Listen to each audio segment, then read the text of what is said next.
Hello everyone, स्वागत है आपका हमारे YouTube channel home science pro में। तो स्टूडेंट्स, आज हम क्लास 12 के चैप्टर 10 के बारे में बात करेंगे, जिसका नाम है संस्थानों में वस्त्रों की देखभाल और रखरखाव, care and maintenance of fabric in institutions के बारे में। और इसमें आज मैं क्या क्या इंक्लूड करने वाली हूँ वो बता देती हूँ। फर्स्ट आएगा इंट्रोडक्शन, सेकंड बेसिक कॉन्सेप्ट, उसमें washing equipment, drawing equipment, ironing और प्रेसिंग इक्विपमेंट इंक्लूड होंगे बेसिक कॉन्सेप्ट में। एंड नेक्स्ट उसका जो पार्ट होगा वो होगा institution, preparing for a career and scope.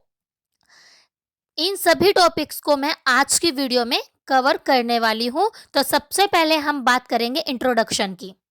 संस्थानों में प्रयोग किए जाने वाले कपड़ों की देखभाल करना, कि किस तरह से उनकी देखभाल की जाती है। संस्थान कौन कौन से होते हैं? हॉस्पिटल्स होते हैं, होटल होते हैं, रेस्टोरेंट्स होते हैं, या इसके अलावा और भी हो सकते हैं, ताकि लंबे समय तक उनका प्रयोग किया जा सके। अब देखभाल करना तो देखो जरूरी है। अगर हम देखभाल नहीं करेंगे तो कपड़ा क्या है, कम समय चलेगा, लंबे समय तक नहीं चल पाएगा।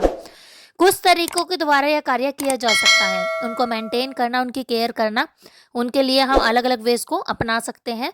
तो वस्त्रों की देखरेख और रखरखाव के लिए प्रयोग में आने वाले उपकरण कौन से हैं, इक्विपमेंट कौन से हैं, जिनका यूज करके हम अपने कपड़े की जो शेल्फ लाइफ होती है उसको बढ़ा सकते हैं, ताकि हमारा कपड़ा जो है लंबे समय तक चले, लंबे समय तक यूज में आए और हमें जल्द जल्द जो है पैसे की खर्ची ना करना पड़े। तो फर्स्ट उपकरण आता है धुलाई के उपकरण, दूसरा सूखने के उपकरण, और तीसरा साज सज्जा के, सजावट के, या फिर प्रेसिंग इक्विपमेंट्स। ठीक है, ये सभी 3 इक्विपमेंट्स होते हैं जो हमारे कपड़ों की देखरेख और रखरखाव करने में हमारी मदद करते हैं।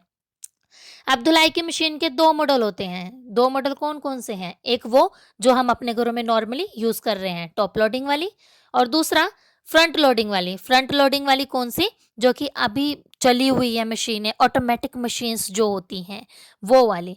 टॉप लोडिंग मशीन्स में क्या होता है? टॉप लोडिंग मशीन्स हमारे घर में होते हैं, इसमें हम कपड़ा ऊपर से डालते हैं, और जबकि फ्रंट लोडिंग वाली मशीन्स में क्या होता है, कपड़ा सामने से डलता है।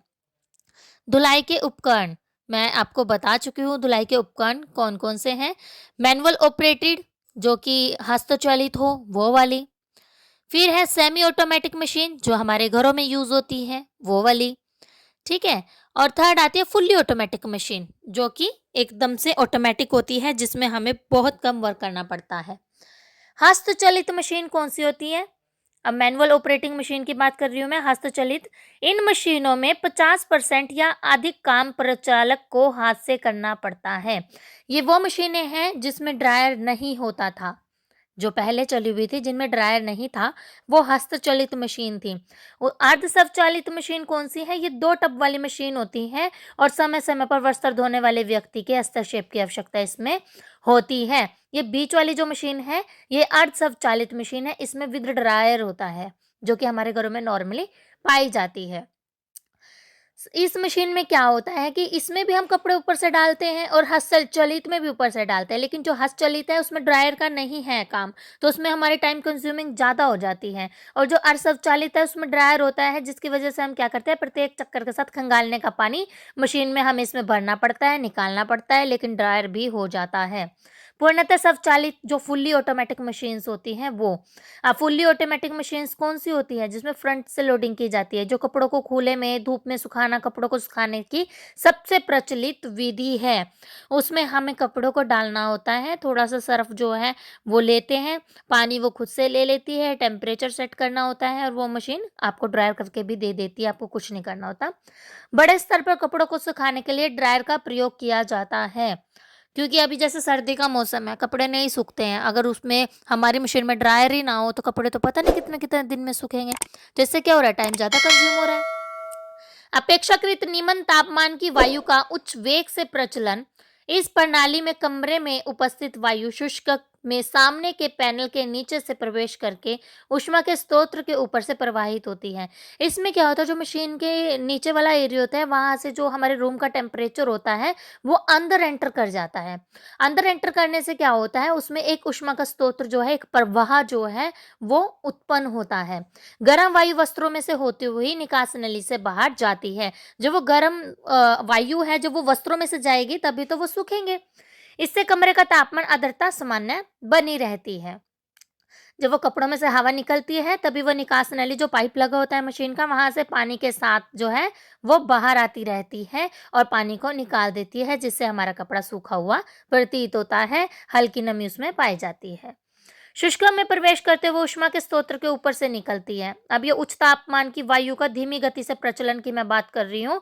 उसमें क्या होता है, जो ऊष्मा के स्रोत होते हैं वो ऊपर से निकलती है और वायु को शुष्क के ऊपर के हिस्से के छिद्रों में से एक छोटे पंखे के द्वारा खींच लिया जाता है, जो वो पूरी तेजी से घूमती है तब, और वस्त्रों के बीच में से भी जो है इसकी हवा क्रॉस हो जाती है, जिससे हमारा वस्त्र ड्रायर हो जाता है। आगे प्रेस करने के उपकरण। प्रेस करने के उपकरण कौन कौन से हैं और ये किस यूज आते हैं? प्रेस करना एक ऐसी प्रक्रिया है जिससे वस्त्रों पर प्रयोग के दौरान धोते समय पड़ने वाली सिलवटों को समतल किया जाता है।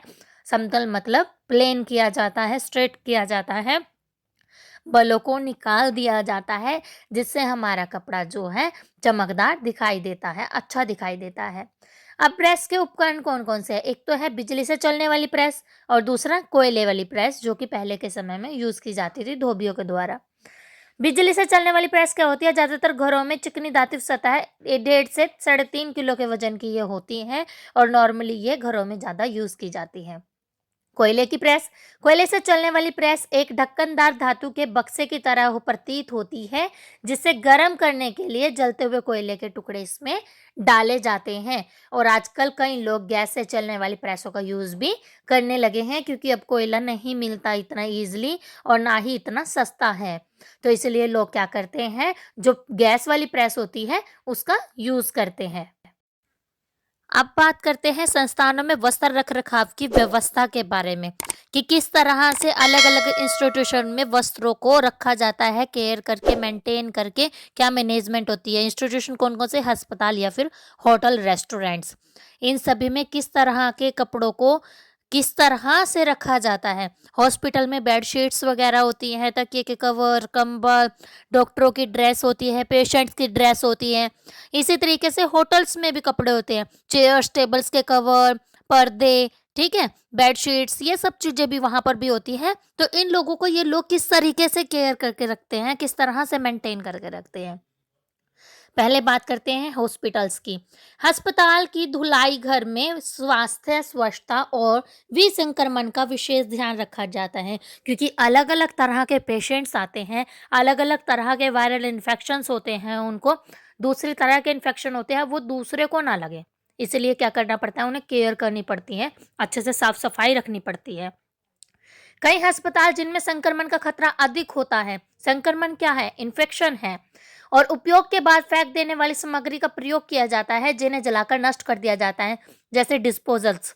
वो किस तरह से? जैसे ग्लव्स का यूज करते हैं, हेड कवर्स का यूज करते हैं, ये क्या होते हैं, एक बार यूज करने के बाद इनको फेंक दिया जाता है।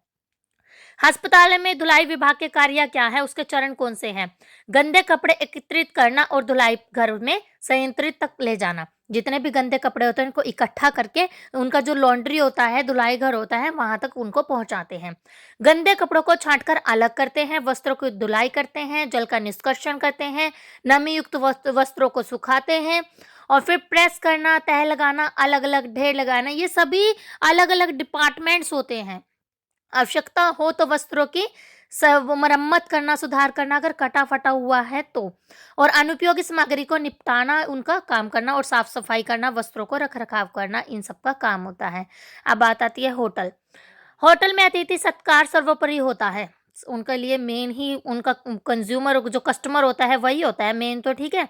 होटल के कमरों में दिखाई गई प्रत्येक वस्तु को साफ सुथरा और आकर्षित दिखाना बड़ा ही जरूरी होता है, जिससे कि कस्टमर जो है अट्रैक्ट हो और बार बार आए, ऐसी फैसिलिटी उनको दी जाती है।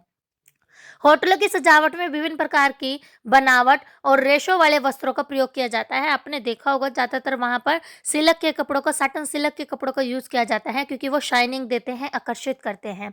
इसके अतिरिक्त होटल के अतिथियों के द्वारा प्रयोग किए जाने वाले धुले हुए वस्त्र, जैसे कि तौलिया, चादर, गाउन इत्यादि प्रेस करना, सही तरह से तह लगाना, इन पर भी बहुत जोर दिया जाता है। और जरूरत पड़ने पर मेहमान के व्यक्तिगत कपड़ों की धुलाई की भी व्यवस्था यहाँ पर रखी जाती है, अगर कोई लंबे समय तक स्टे करता है तो। जीविका के लिए तैयारी कैसे कर सकते हैं और उसके लिए प्राइमरी नीड्स क्या होती हैं? अगर किसी को इसमें अपना करियर बनाना है। सबसे पहला आता है वस्त्रों की देखभाल के लिए रेशों के प्रकार का पता होना चाहिए, मात्रा का पता होना चाहिए, धागा की क्या है, कौन सा है, टेक्सचर क्या है, कपड़े के उत्पादन की तकनीक्स क्या है, रंगाई कैसे होगी, परिसज्जा का ज्ञान क्या है, इन सब का उसे पता होना चाहिए। अंतर्निहित प्रक्रियाओं का ज्ञान भी उसे होना चाहिए, रसायनों अभिकर्मों को का और उनके विभिन्न प्रकार के वस्त्रों पर होने वाले प्रभाव का ज्ञान होना चाहिए। रसायन के केमिकल्स जो हैं, डिटर्जेंट जो हैं, उन्हें पता होना चाहिए कि किस चीज़ पर किस चीज़ का यूज़ होगा। अगर इस चीज़ में करियर बनाना है तो इतना नॉलेज होना चाहिए कि डिटर्जेंट और केमिकल का यूज़ किस प्रकार के वस्त्र पर किया जाता है। हर एक कपड़े पर हर एक केमिकल या डिटर्जेंट का यूज़ नहीं होता है। वस्त्रों की देखरेख में प्रयोग में लाई जाने वाली जो मशीनें होती हैं, उनकी क्या नीड्स हैं और उनको कार्यप्रणाली, उनकी फंक्शनिंग क्या है, उसका भी हमें ज्ञान होना चाहिए।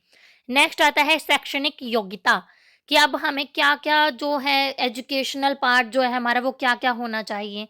तो फर्स्ट आ जाता है पाठ्यक्रमों के द्वारा अणुशिक्षण, रोजगार प्राप्ति सहायता, व्यापार प्रारंभ करने हेतु सहायता के साथ-साथ तकनीकी धुलाई घर में भी व्यावसायिक प्रशिक्षण दिया जाना चाहिए, ट्रेनिंग होनी चाहिए। नेक्स्ट आ जाता है विभिन्न संस्थानों में जैसे कि विमान कंपनी, जलवायु, रेलवे, होटल, अस्पताल, व्यावहारिक प्रशिक्षण और इंटर्नशिप होनी चाहिए हमारे पास इस चीज़ की। वस्त्र विज्ञान, वस्त्र रसायन, वस्त्र परिधान में स्नातक डिग्री के पाठ्यक्रम की भी विद्यालय में उपलब्धता होनी चाहिए, ताकि कोई अपना करियर जो है इन ये एजुकेशनल स्किल्स लेकर के वो कंप्लीट कर सके।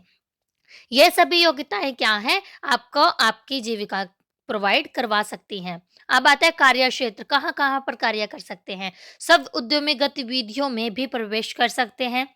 उपचार घर, छोटे अस्पताल, दिवस देखभाल केंद्र में भी सेवा स्तर का काम आप कर सकते हैं।